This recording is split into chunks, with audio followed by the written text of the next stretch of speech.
Hello दोस्तों, नमस्कार। आशा करती हूँ कि आप बहुत अच्छे होंगे और भगवान आपको खुश रखे सबको। और जिन्होंने मेरा चैनल सब्सक्राइब नहीं किया, प्लीज़ वो मेरा चैनल सब्सक्राइब कर लीजिए। तो आज मैं आपको एक छोटी सी कहानी सुनाने जा रही हूँ, जो मैंने भी सुनी है, कहीं पढ़ी है। उस बारे में आपने सुना होगा कई बार कि बीरबल की खिचड़ी। बीरबल की खिचड़ी क्या होती है, मुझे भी नहीं पता था आज तक कि क्या होती है। मैंने सुना बहुत था, कोई बात होती थी कि क्या हो गया, क्या बीरबल की खिचड़ी हो गई। लेकिन मैंने सुनती तो थी लेकिन पता नहीं था। लेकिन मैंने किसी से पूछा एक बार कि भाई क्या होता है ये बीरबल की खिचड़ी के बारे में, क्या चीज़ है, क्या क्यों कहते हैं बीरबल की खिचड़ी। तो उन्होंने बताया कि बीरबल की खिचड़ी के बारे में कि क्या है। तो एक जो पहले गांव होते थे बड़े बड़े, तो उन गांव में राजा होते थे। जब राजा के पास एक सेना होती थी। तो एक सेना में थे एक बीरबल नाम के।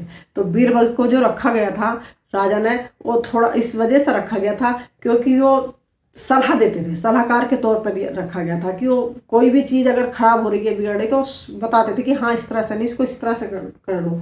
तो इस तरह से उनको बीरबल को वहाँ पर रखा गया था सलाह के तौर पर। तो एक बार बहुत ज़्यादा ठंड होती है, जनवरी का महीना होता है। तो राजा ने अनाउंस करा कि भी इतनी ठंड हो रही है, इतनी ठंड होने, राजा कुछ ना कुछ करते रहते थे। तो कहा कि इतनी ज़्यादा ठंड हो रही, इतनी ठंड हो रही है। सबने कहा इतनी ठंड, इतनी। राजा को मन में आया कि क्यों ना आज एक थोड़ा सा वो करा जाए। तो राजा ने कहा कि भाई, राजा के महल के पास से पीछे से नदी निकल रही थी। ज़्यादातर पहले महल, जहाँ पे महल होते थे ज़्यादातर आपने देखा होगा वहाँ पे एक नदी जरूर होती थी पास में। तो उस नदी में ठंडा पानी, जनवरी के महीने में ठंडा पानी तो आता ही है। तो ठंडा पानी आ रहा था बिल्कुल। तो राजा ने कहा कि जो भी सुबह तक इस नदी के अंदर ठंडे पानी में खड़ा रहेगा तो उसको कुछ असरपियाँ इनाम में दी जाएंगी। अब सबने कहा कि अरे चलो खड़े रहेंगे, कोई दिक्कत नहीं है। तो लोगों ने कहा कि चलो हम खड़े हो जाएंगे, हम खड़े हो जाएंगे। खड़े हो गए। एक बेचारा वहाँ पे एक वृद्ध खड़ा हुआ था, बूढ़ा आदमी खड़ा हुआ था, उसकी बेटी की शादी होनी थी। अब वो उसने भी कहा, उसने सोचा कि क्यों ना मैं खड़ा हो जाऊं सुबह तक। अगर मैं खड़ा हो जाऊंगा मुझे इनाम मिल जाएगा, सरफी मिल जाएंगी, तो मेरी बेटी की शादी हो जाएगी। तो उसने वो भी खड़ा हो गया साथ साथ कि चलो मैं भी खड़ा हो जाता हूँ। अब धीरे धीरे जैसे ठंड होती चली गई, रात होती चली गई, ठंड होती चली गई, लोग बाग निकलना शुरू हो गए उसमें से। ठंड में कहाँ खड़ा हुआ जा रहा था, अभी जनवरी के महीने था। लेकिन फिर भी वो एक इंसान जिसकी बेटी की शादी होनी थी, वो खड़ा हो गया। वो खड़ा रहा सुबह तक खड़ा रहा। और सुबह खड़े होने के बाद वो जब वापस आता है, कहते हैं कि अब वहाँ पे देखते हैं कि वहाँ पे सिपाही चले आते हैं धीरे धीरे। कहते हैं कि देख के तो आए कौन कौन लोग खड़े हुए हैं। जाके देखते हैं तो कोई नहीं है वहाँ पे नदी में, सब लोग आ गए। एक वृद्ध इंसान खड़ा हुआ होता है।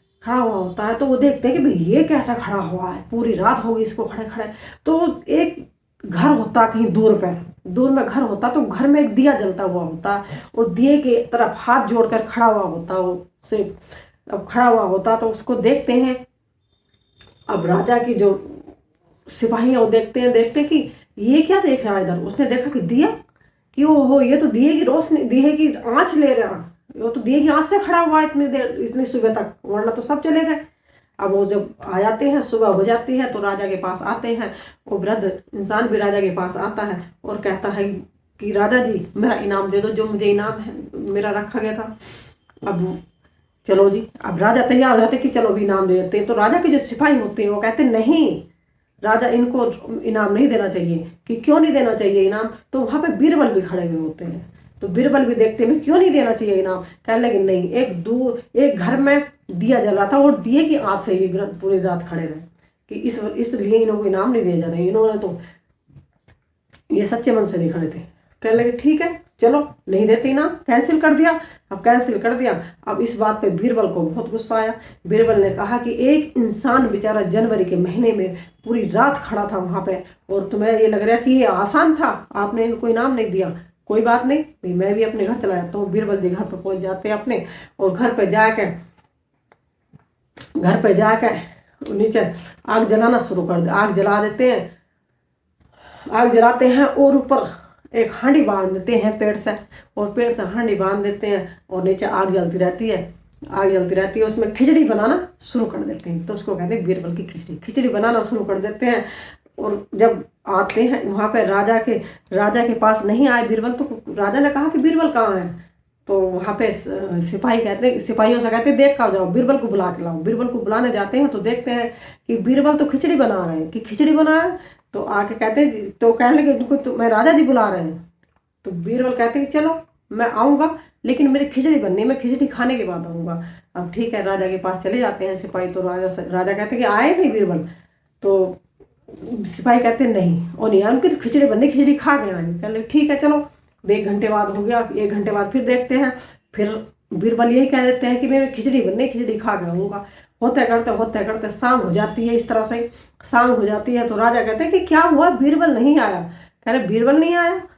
तो सिपाहियों से कहते हैं कि जाओ बीरबल को बुला के लाओ। बीरबल के पास सिपाही जाते हैं तो बीरबल से कहते हैं कि तुम्हें राजा बुला रहे हैं, तुम गए क्यों नहीं सुबह से। कहने लगे मैं जब जाऊँगा, जब मेरी खिचड़ी बन जाएगी, मैं खिचड़ी खा के जाऊँगा। कहने लगे खिचड़ी खा के जाओगे कि हाँ, मैं खिचड़ी खा के जब ही आऊँगा। अब राजा के पास पहुँचते हैं सिपाही। तो सिपाहियों से पूछते क्या हुआ, बीरबल नहीं आया। कहने लगे नहीं राजा, बीरबल नहीं आने। वो क्यों नहीं आए बीरबल। कहने लगे उनकी खिचड़ी बनने, खिचड़ी खा कर आएंगे। ये कह रहे हैं खिचड़ी खा कर नहीं, इनको सुबह से शाम हो गई। राजा ने कहा सुबह से शाम हो गई, उनकी खिचड़ी नहीं बनी, कैसी खिचड़ी बना रहे अभी बीरबल। हम जाके देखते हैं। वो राजा आते हैं बीरबल के पास और कहते हैं कि बीरबल तू आया क्यों नहीं, मैं सुबह से तुझे बुला रहा हूँ। कहने लगे नुकर राजा, मैं अपनी खिचड़ी बननी है मेरी, और खिचड़ी बन जाएगी तो खिचड़ी खा के मैं आ जाऊँगा आपके पास। कहने लगे खिचड़ी की कहाँ बनी तेरी खिचड़ी। कहने लगे ये बनने, नीचे आँच जला रखी है उसने, आग जल रही है, चूल्हे में आग जली हुई है। कह रहे आग जली हुई है, तुम तो आग जला रहे हो। कह नहीं जी, मेरी खिचड़ी बनने और रखी ऊपर पेड़ पर टंगरी हुई है, और पेड़ पर उसने बांध रखी खिचड़ी की हांडी। कह रहे खिचड़ी भी बांध रखी तूने वहाँ पे। उनके तेरे आँच तो यहाँ पे जल रही है, तेरी आग तो यहाँ जल रही है, और तेरी वहाँ पे हांडी में वहाँ खिचड़ी कैसे पहुँच जाएगी, वहाँ पे इतनी दूर से कैसे आँच लग जाएगी, वहाँ कैसे पक जाएगी तेरी खिचड़ी। ये तो तेरी खिचड़ी कभी नहीं पकेगी जब आँच नहीं पहुँचने की वहाँ पे।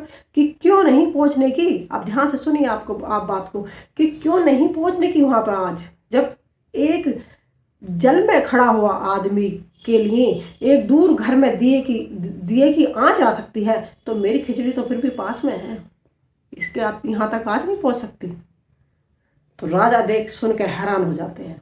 कहते हैं कि चल अब मैं समझ गया कि तू क्या समझाना चाह रहा है, कि इतनी दूर से उस बुजुर्ग को आँच नहीं आ सकती। वो तो एक मन में उसने ये रखा था, कि मन में उसने देख रखी थी कि मैं इस आँच के सहारे पूरी रात, उसने मन में ठान लिया कि मुझे आँच आ रही है, और आँच आ रही है, और मैं उसी के सहारे उसने पूरी रात निकाल दी। तो कहने लगे राजा, आपने उसको इनाम नहीं दिया, अब आप देखो कि आपने क्या गलत काम करा।